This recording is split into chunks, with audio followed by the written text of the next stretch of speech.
like hunting machines trained by humans to exploit the resources of the sea. The air on the deck is often thick with the smell of salt, the smell of engine oil, and in the distance, the cries of seagulls circling like invisible witnesses to the eternal game between humans and the ocean. Here, hunting is not just catching a few dozen fish, but giant campaigns that can gather hundreds of tons of marine life in just one net. Trawl nets, the giant weapons of industrial fishing, are the symbol of power and also the source of endless debate.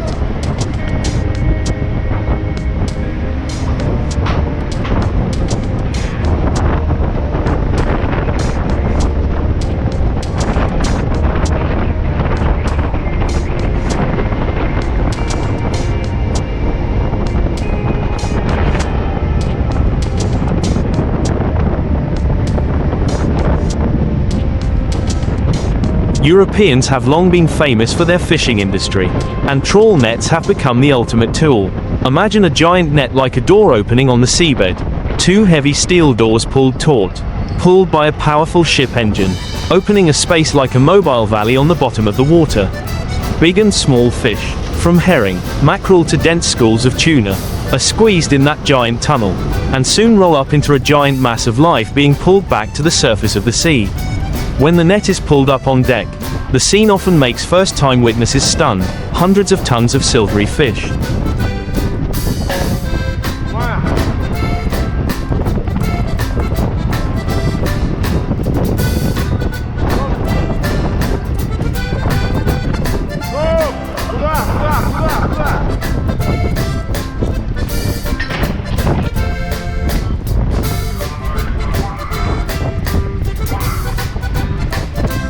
Mixed with water and blood, pouring out like a waterfall, creating the heavy sound of life just taken away. That feeling of conquest, for fishermen, is pride. They know well the harshness of the sea, and in return for the results are days of drifting dangerously. A big catch can decide the whole trip for months. But at the same time, in that excitement also loomed a haunting thought: could the ocean endure this kind of exploitation forever? The giant nets did not know which species to keep and which to release. They just gathered everything, from adults to juveniles, from common species to rare species. Each time the net closed, the ecosystem was violently disturbed. And then the moment the net was pulled up was the most tense moment. The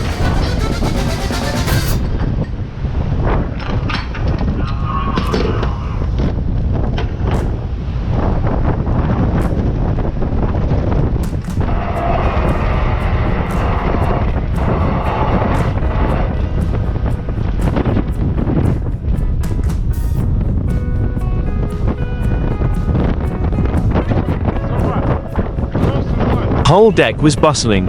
Shouts echoed above the sound of the engine. Seawater splashed everywhere as tons of fish were released, making the deck slippery, the fishy smell thick in the air. The fish struggled for a brief moment before being quickly crushed by the water and the weight of their fellows. People used shovels and iron hooks to push the fish into the cold storage. And buckets of ice were poured in for preservation. It's all a machine that operates continuously, without missing a beat, because if it's too late, the whole catch can be spoiled, costing millions of euros. In Europe, such trawlers operate off the North Atlantic, the North Sea or the Mediterranean, these ancient seas that have supported millions of people.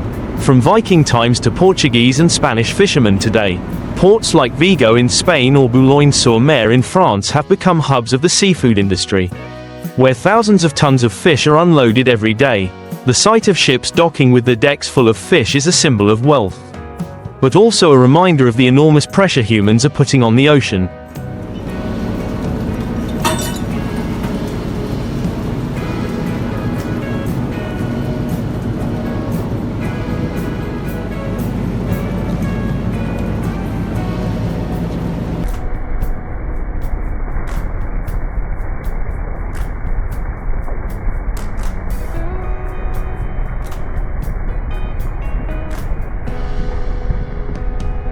On deck, the work is almost never ending.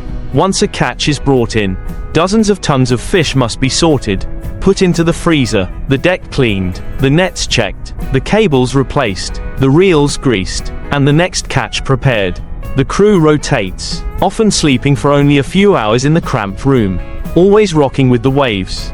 The sound of the engine roars day and night. The smell of diesel fuel mixed with the fishy smell of fish permeates clothes and skin. There, fatigue becomes a companion, but the belief in a worthy reward also keeps them going. The captain must be both strategist and father. A leader, he holds the fate of the whole crew in his hands.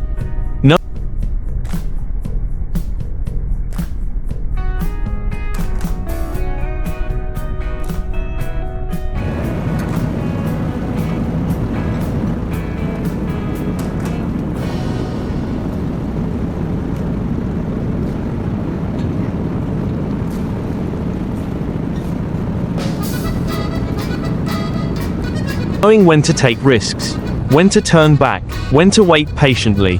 Big catches often come with thrilling stories. There are times when the net is pulled up heavy, seemingly full of fish, but when opened it is full of seaweed, rubbish, or even rusty steel blocks from a ship that has long sunk. On the contrary, sometimes just a few hours ago it seemed empty-handed, but then suddenly a giant school of fish was caught. Hundreds of tons of mackerel and herring were piled up, causing the ship to rock. The whole crew cheered as if bursting into tears. It is the uncertainty that makes this profession both harsh and fascinating. People are addicted to that feeling of waiting and bursting into tears. Like a thirsty gambler, except that their bet is the vast ocean. At major seaports, when ships return with bellies full of fish, the unloading scene is a spectacular drama. Refrigerated trucks are lined up. Workers work tirelessly. The fish are immediately distributed to wholesale markets, processing plants, and from there to everywhere, to dinner tables in Paris, Madrid, Berlin, or exported all the way to Asia. The value of a successful voyage can run into millions of euros, supporting not only the crew but also the logistics industries, from styrofoam and ice production to fish feed factories. This economic cycle has made industrial fishing a strong pillar in many coastal European countries.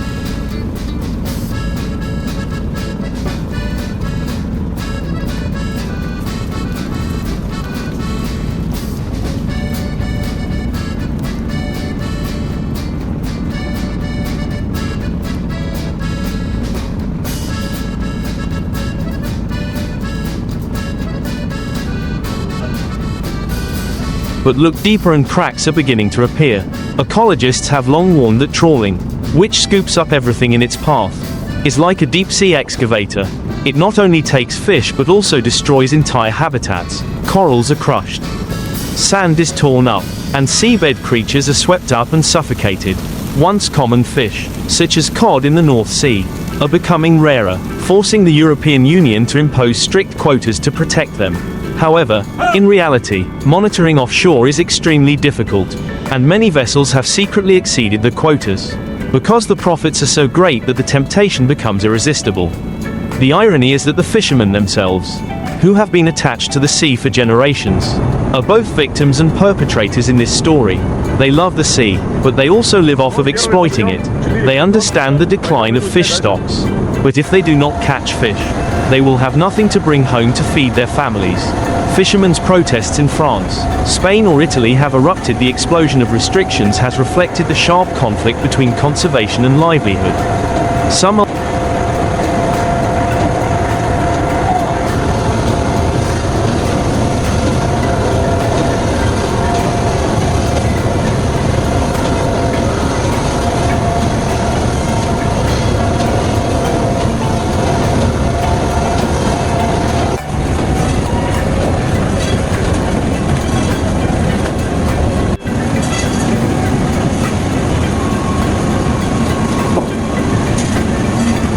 old sailors say that the sea in the past was very different. It only took a few hours to cast the net to be full of fish. But now it takes many days to have a large catch. The change is like a knife cut deep into their memories, making them both regretful and helpless. However, if viewed from a technological perspective, it is undeniable that trawling has reached a state-of-the-art level. Giant ships over 100 meters long, with engines pulling tens of thousands of horsepower, can operate for months at sea without much resupply. Automated systems help reduce labor, and nets are designed with super durable materials, lighter but more resistant. Some nets even have underwater cameras attached, allowing the crew to directly observe the scene of the fish being herded. The combination of mechanical engineering, electronics, and digital data has turned fishing, considered a traditional job, into a modern industry no less than oil and gas.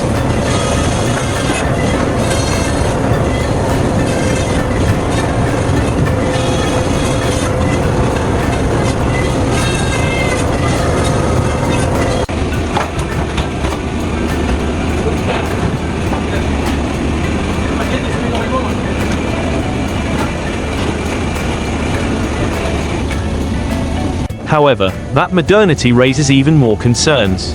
If a machine can easily dredge hundreds of tons of fish in a few hours, what resources are enough to meet the demand? The ocean, which seems endless, is actually more fragile than we think. As humans reach the ability to clean the ocean, they are also moving closer to the prospect of destroying that source of life themselves. In the red sunset off the Atlantic, when the trawler prepares for a new catch, the image of the sailors bustling on the deck is a metaphor for human destiny, constantly searching, constantly conquering, but also constantly consuming. The ocean is still there, vast, beautiful and fierce, but inside it is running out of what has sustained humanity for thousands of years. And the question keeps echoing, will those hundreds of tons of fish catches still be a source of pride? Or will they become the death knell for the ocean itself, and for us?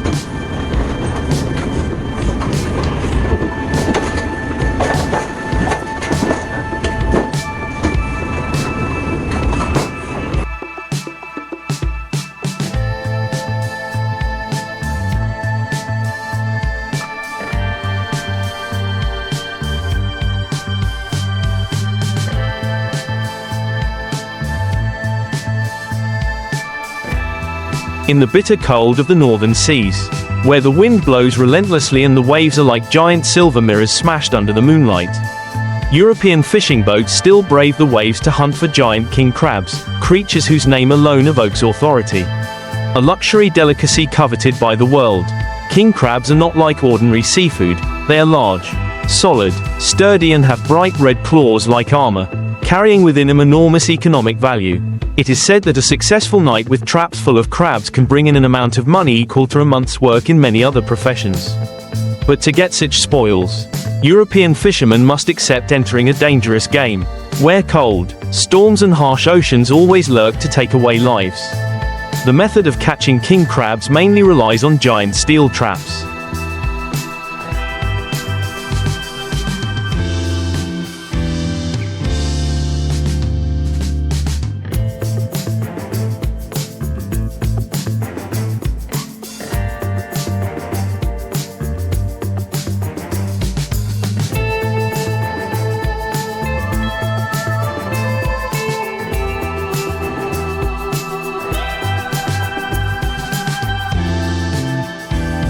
Dropped to the bottom of the deep sea.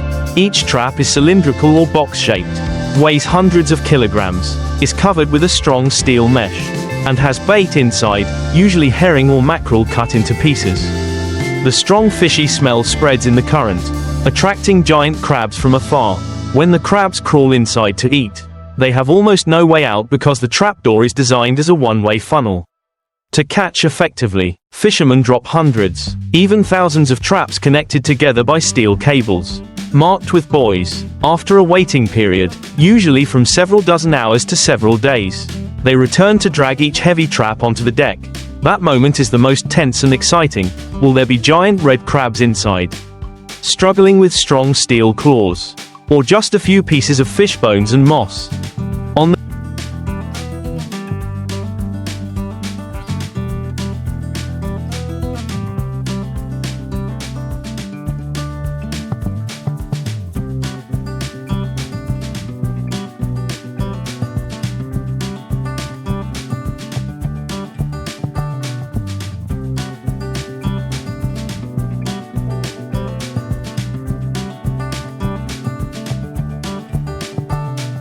the deck, the work of pulling the crab traps is like a war. The winch roars, the cable is taut as if about to break, and seawater splashes everywhere. The sailors, wearing thick coats, hard hats, and thick rubber gloves, had to coordinate to stay safe. A full trap could weigh a ton, and just a little carelessness, a broken cable, or a trap hitting someone could cause a fatal accident. but as soon as the trap emerged from the water, flashing red with the crab claws, the whole crew cheered in excitement. Giant king crabs, some weighing more than 10 kilograms, were dumped onto the deck, struggling and rattling with strong clamps. The sailors quickly used hooks and gloves to lift each crab, sorting them on the spot. Adult male crabs were kept, female crabs carrying eggs, and young crabs were released back into the sea to maintain the resource.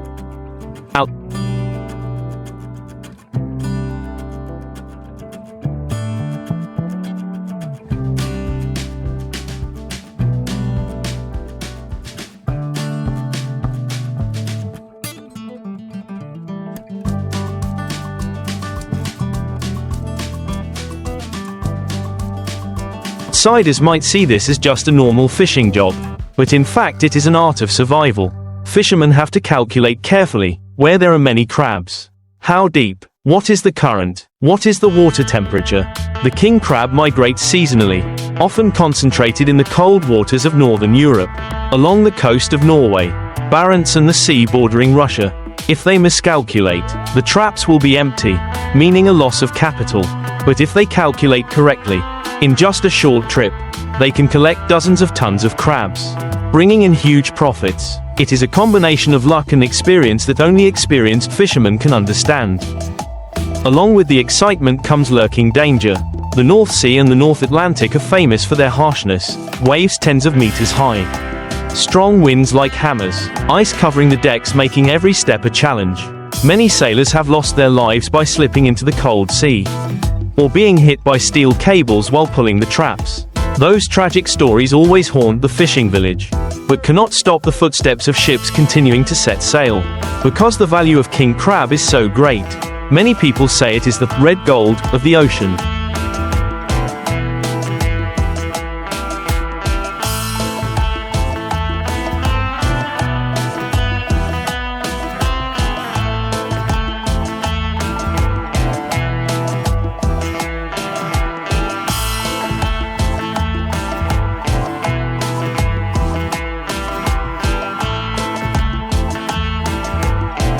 In Norwegian or Russian fishing ports, when a boat full of crabs arrives, the whole commercial machine immediately starts working.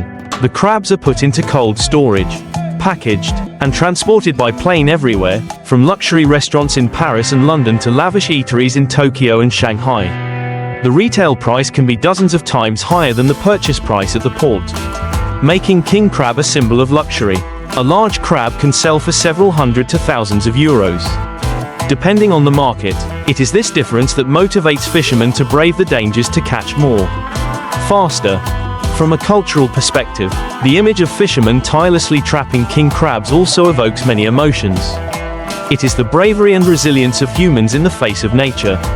It is the sight of hands rough and cracked by the cold wind, but still firmly holding the cable, pulling each trap weighing tons onto the deck. It is the joyful faces when pouring a batch of bright red crabs onto the deck.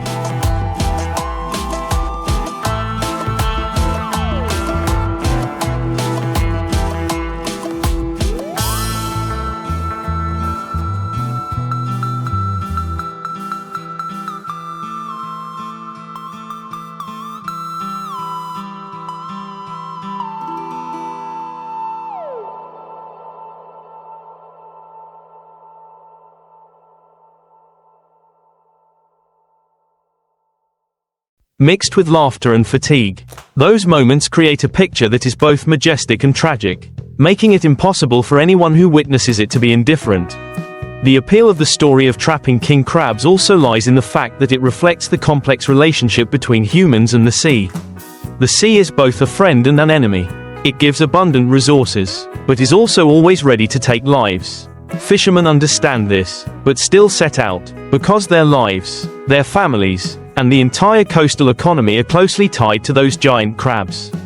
And so, year after year, the ships continue to set sail, the traps continue to sink to the bottom, and the king crab hunt continues like an endless song of the sea. The stories of king crab hunting in Europe become more fascinating when people delve into the details of life at sea. A crab catching trip usually lasts from a few days to a few weeks, depending on the location and season. During that time, the ship becomes the only home, And the ocean is the whole world. On deck, the working space is always tense when the winch starts pulling the heavy steel cages from hundreds of meters deep.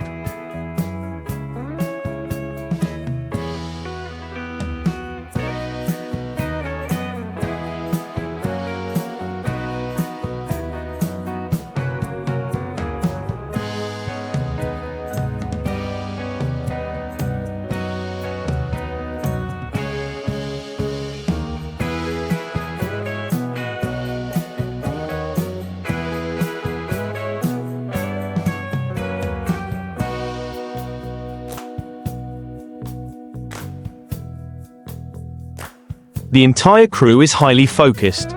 They have to quickly arrange their positions and coordinate well to avoid accidents.